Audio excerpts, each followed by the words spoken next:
गुरु प्यारी सात संगत जी, राधा स्वामी जी मध्य प्रदेश के ब्यौरा में सवाल जवाब किए और संगत ने हद ही कर दी। जो चीज बाबा जी को बिल्कुल पसंद नहीं, आज संगत वही काम करने लगी और बाबा जी ने गुस्से में संगत को इशारा किया कि ऐसा ना करें। साथ संगत ने पंडाल में तालियां बजानी शुरू कर दी और बाबा जी को इशारा करना पड़ा कि ऐसा ना करें। पूरी बात के बारे में हम आपको इस वीडियो में आगे बताएंगे। सवाल जवाब को सुनते हैं। एक लड़का कहने लगा कि बाबा जी अपने माँ बाप की खुशी कैसे हासिल करूं। बाबा जी ने समझाया कि बेटा, जब आप माँ बाप के कहने में रहोगे और अपने पैरों पर खड़े होकर अपनी जिम्मेदारी निभाने लगोगे तो माँ बाप को खुशी मिलेगी। फिर यही लड़का कहने लगा कि बाबा जी किस्मत किसको कहते हैं। बाबा जी ने समझाया कि बेटा, हम जो कर्म कर रहे हैं उसका हमें आगे चलकर जो फल मिलेगा उसी को किस्मत कहते हैं। हम कहने को तो कह देते हैं कि किस्मत मालिक ने बनाई है, जबकि सच बात तो ये है कि इंसान अपने कर्मों से अपनी किस्मत का निर्माण करता है।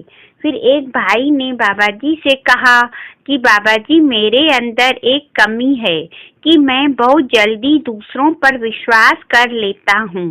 बाबा जी ने समझाया कि बेटा, हमें अपनी तरफ से सबके साथ अच्छा करना है।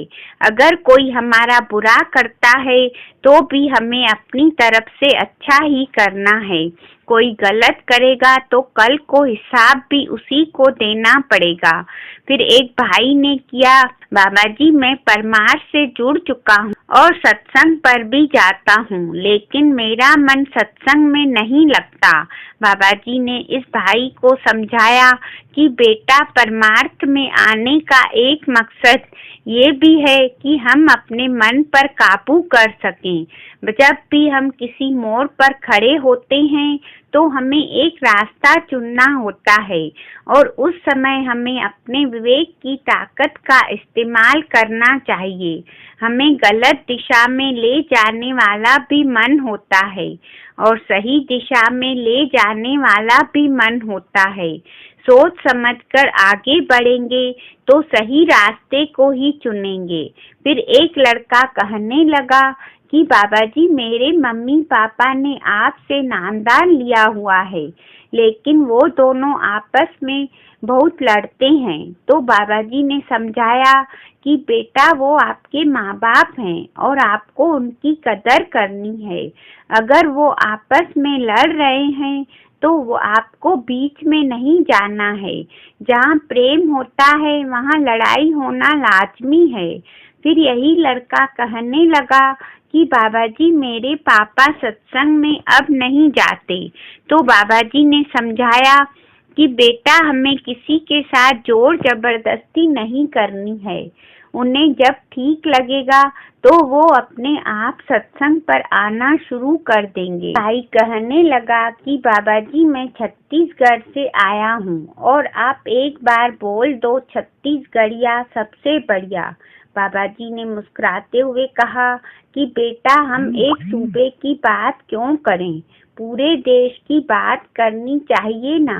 ये भाई फिर से कहने लगा, बाबा जी प्लीज एक बार बोल दो, छत्तीसगढ़िया सबसे बढ़िया। ये सुनकर संगत और बाबा जी के साथ बैठे हुजूर जी भी हंसने लगे थे। बाबा जी कहते हैं, तू मुझे मध्य प्रदेश वालों से पिटवाएगा। मध्य प्रदेश में आकर अगर मैं छत्तीसगढ़ को अच्छा बोलूँगा। फिर एक बीवी ने बाबा जी से कुछ ऐसा सवाल किया जो सत्संगी और गैर सत्संगी दोनों को सुनना बहुत जरूरी है।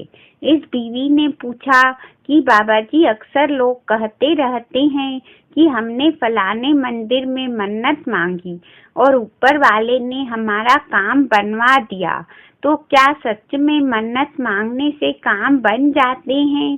बाबा जी इस सवाल पर मुस्कुराते हुए कहने लगे कि बेटा एक तरफ तो हम कह देते हैं कि मालिक ने किस्मत बनाई है, अब अगर मालिक ने किस्मत में वो चीज लिखी ही नहीं तो क्या मन्नत मांगने से मालिक का लिखा बदल जाएगा।